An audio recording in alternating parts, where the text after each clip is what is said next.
But when we first met, I got so nervous I couldn't speak in that very moment.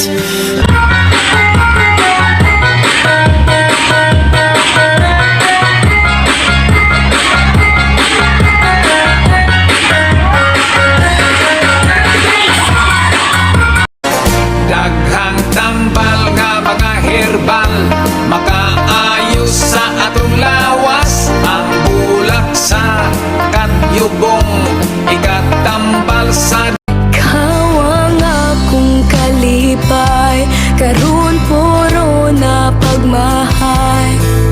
Nganong imo man kong giduwaan, abi na kog tinud anay. Unsa